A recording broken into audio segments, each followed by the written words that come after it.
Hello दोस्तों, स्वागत है आप सभी के आपके अपने चैनल पवन स्मार्ट स्टडी पर। तो आज के इस वीडियो में लेकर आए हैं दोस्तों क्लास 9th SA1 एग्जामिनेशन 2025। ये आपका क्लास 9 का है दोस्तों, ठीक है दोस्तों। और सोशल साइंस क्या दोस्तों, सब्जेक्ट सोशल साइंस और MCQ क्वेश्चन और सब्जेक्टिव क्वेश्चन, ये दोनों टाइप के क्वेश्चन को करेंगे, ठीक है दोस्तों। इसका एग्जाम आप लोगों का जो है सितंबर मंथ में होने वाला है ना। तो चलिए बिना किसी देर किए हुए आज की इस वीडियो को स्टार्ट करते हैं।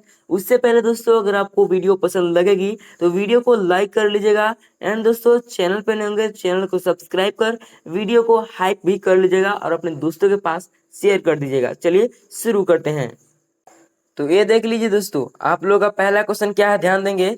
लोकतंत्र में सबसे महत्वपूर्ण तत्व कौन सा है? ए में है तानाशाही शासन, बी में जनता की भागीदारी, सी में राजतंत्र और डी में सैनिक शासन, ठीक है। तो क्वेश्चन नंबर पहला का हो जाएगा ऑप्शन नंबर बी दोस्तों, जनता की भागीदारी, ठीक है। आगे देख लीजिए, क्वेश्चन नंबर सेकंड की तरफ चलते हैं। सेकंड नंबर देख लीजिए क्या है।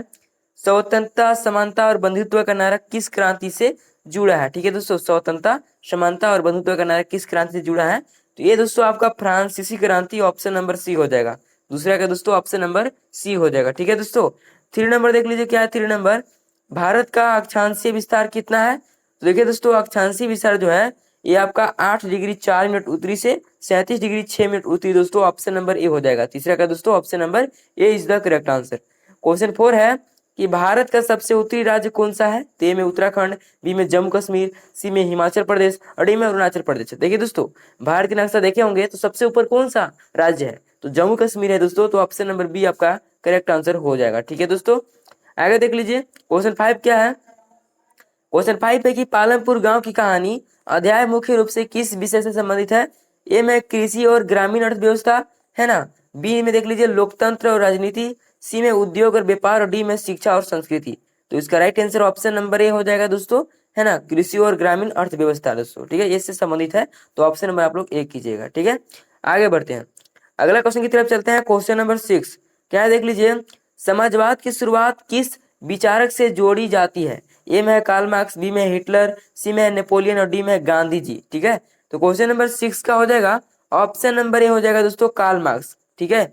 आगे देख लीजिए, क्वेश्चन नंबर 7 क्या है दोस्तों। रूस में बोल्शेविक क्रांति किस वर्ष हुई थी? ए में 1914, बी में 1917, सी में 1920 और डी में 1939। तो क्वेश्चन नंबर 7 का हो जाएगा ऑप्शन नंबर बी दोस्तों, ठीक है। रूस में बोल्शेविक क्रांति जो है 1917 में हुई थी, ठीक है दोस्तों, याद रखिएगा। आगे देख लीजिए क्वेश्चन नंबर 8। देखिए दोस्तों, अभी तक आप चैनल को सब्सक्राइब नहीं किए हैं तो सब्सक्राइब जरूर कर लीजिएगा, क्योंकि इस तरह का वीडियो और भी आएगी, ठीक है। तो देख लीजिए क्वेश्चन नंबर 8 क्या है। अफवाह का तात्पर्य है? ए में नदियों से जल का समुद्र में पहुंचना, बी में वर्षा का जमीन में समाना, सी में बादलों का बनना और डी में ग्लेशियर का पिघलना, ठीक है दोस्तों।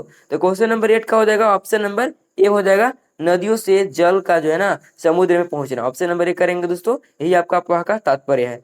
आगे देख लीजिए क्वेश्चन नंबर 9 क्या है। हिटलर किस दल से संबंधित था? ए में कम्युनिस्ट पार्टी, बी में नाजी पार्टी, सी में समाजवादी पार्टी और डी में दोस्तों लिबरल पार्टी, ठीक है दोस्तों। तो क्वेश्चन नंबर 9 का हो जाएगा ऑप्शन नंबर बी हो जाएगा दोस्तों, नाजी पार्टी। क्या दोस्तों, नाजी पार्टी इसका करेक्ट आंसर हो जाएगा। आगे देख लीजिए क्वेश्चन नंबर 10 क्या है। हिटलर ने जर्मनी में किस वर्ष सत्ता संभाली? ए में 1925, बी में 1930, सी में 1933 और डी में 1939, ठीक है दोस्तों। तो क्वेश्चन नंबर 10 का हो जाएगा यहाँ पर टी, ऑप्शन नंबर सी हो जाएगा दोस्तों 1933। क्या दोस्तों, 1933 याद रखिएगा, ठीक है। आगे देखते हैं, क्वेश्चन नंबर 11 देख लीजिए क्या है। 11 नंबर, संविधान निर्माण की प्रक्रिया भारत में किस वर्ष पूरी हुई दोस्तों? ए में 1947, बी में 1948, सी में 1949 और डी में 1950, ठीक है दोस्तों। तो कब पूरी हुई थी? तो दोस्तों संविधान निर्माण की जो प्रक्रिया 1949 में पूरी हुई थी दोस्तों, है ना। और कुछ जगह लागू तो 1950 में हुई थी, ठीक है दोस्तों, ध्यान रखिएगा।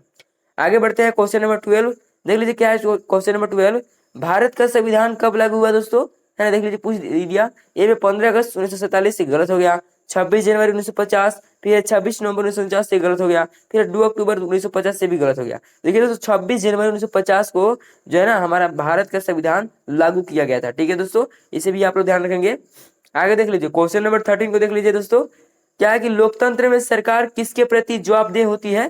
तो ए में राष्ट्रपति, बी में न्यायपालिका, सी में जनता और डी में गवर्नर। तो दोस्तों जनता, क्या दोस्तों, जनता, ठीक है। ऑप्शन नंबर सी इसका करेक्ट आंसर हो जाएगा, ठीक है दोस्तों। आगे देख लीजिए क्वेश्चन नंबर 14 क्या है। फ्रांसीसी क्रांति के समय फ्रांस का राजा कौन था? तो सीधी सी बात, लुईस 16वां दोस्तों, ऑप्शन नंबर बी हो जाएगा, ठीक है दोस्तों। आगे देख लीजिए क्वेश्चन नंबर 15 क्या है। भारत की सबसे लंबी नदी कौन सी है? गंगा है, ब्रह्मपुत्र है, यमुना है, गोदावरी है। तो गंगा है दोस्तों। क्या है? गंगा है दोस्तों। तो ऑप्शन नंबर जो है आपका ए हो जाएगा करेक्ट आंसर। ठीक है, आगे देख लीजिए। क्वेश्चन नंबर 16 क्या है?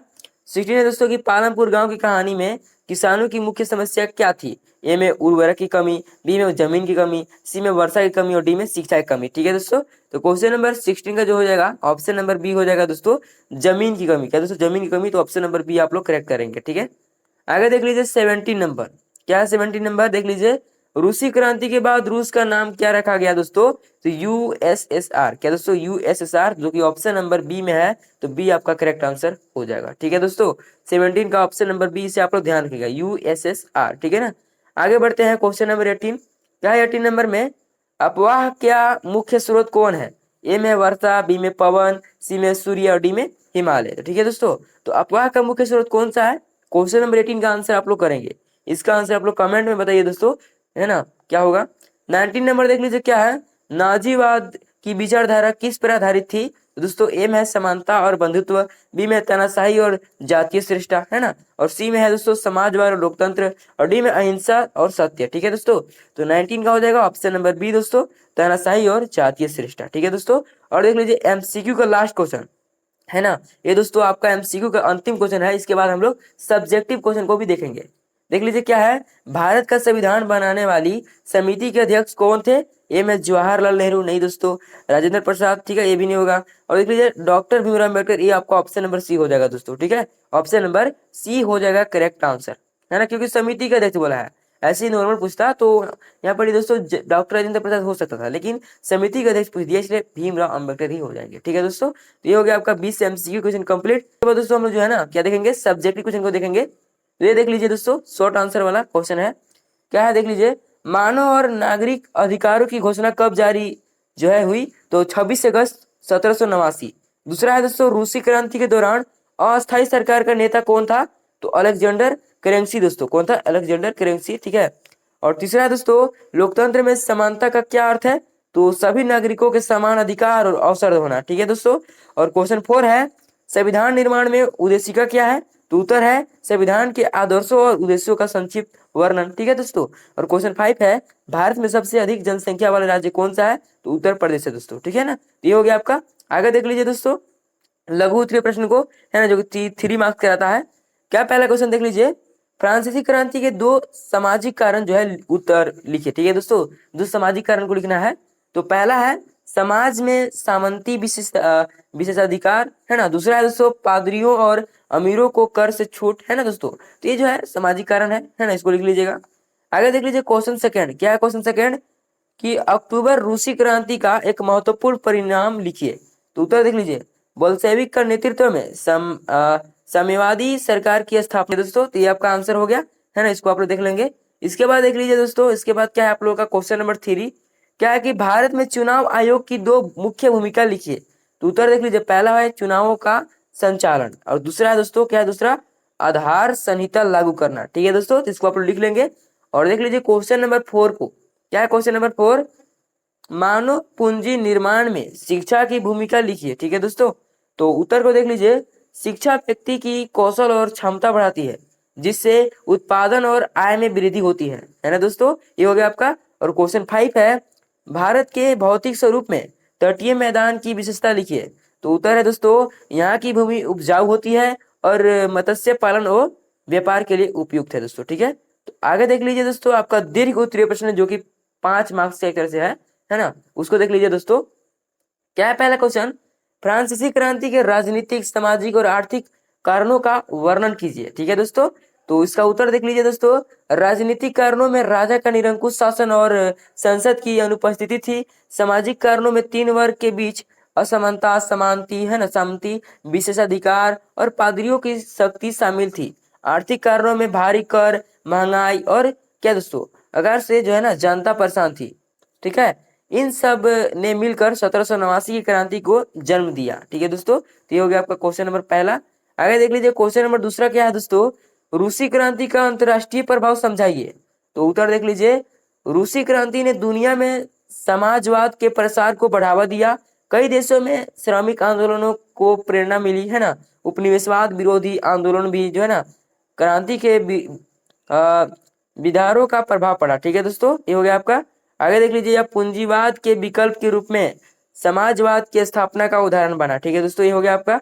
आगे देख लीजिए क्वेश्चन नंबर 3, क्या है क्वेश्चन नंबर 3, लोकतंत्र की विशेषताएं और कमजोरियां स्पष्ट कीजिए।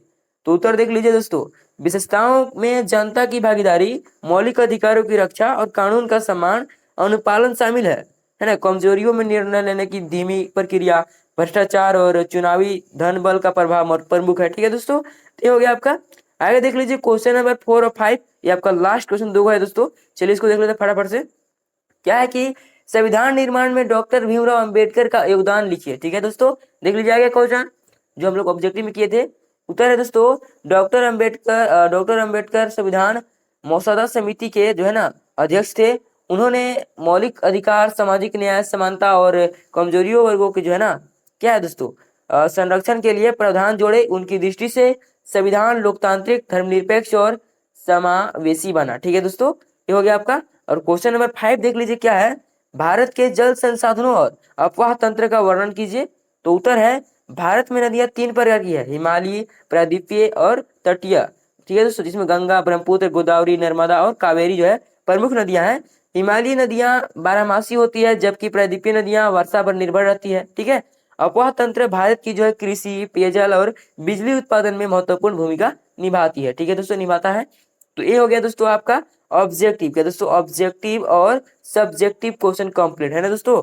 हम लोग दोनों क्वेश्चन को देख लिए, सब्जेक्टिव को भी देखें और 20 एमसीक्यू क्वेश्चन को भी देख लिए। तो उम्मीद करते हैं दोस्तों आपको ये वीडियो पसंद लगी होगी। अगर वीडियो पसंद आया तो वीडियो को लाइक कर लीजिएगा, एंड दोस्तों चैनल पे नए होंगे चैनल को सब्सक्राइब कर बेल आइकन को भी ऑल कर लीजिएगा और वीडियो को हाइप कर लीजिएगा और अपने दोस्तों के पास शेयर कर दीजिए, है ना, जो इस बार एग्जाम देने वाले हैं। क्योंकि दोस्तों बहुत ही इंपॉर्टेंट क्वेश्चन है, इसको एक बार आप लोग फिर से देख लीजिएगा ताकि दोस्तों पूरा याद हो जाएगा। ठीक है, इसको दोबारा आप लोग देख लेंगे। और हाँ दोस्तों, साइंस का अपलोड हो चुका है ना, क्लास 9th ऐसे 1 जो है ना वो साइंस का अपलोड हो चुका है, तो उसको देख लीजिएगा आप लोग।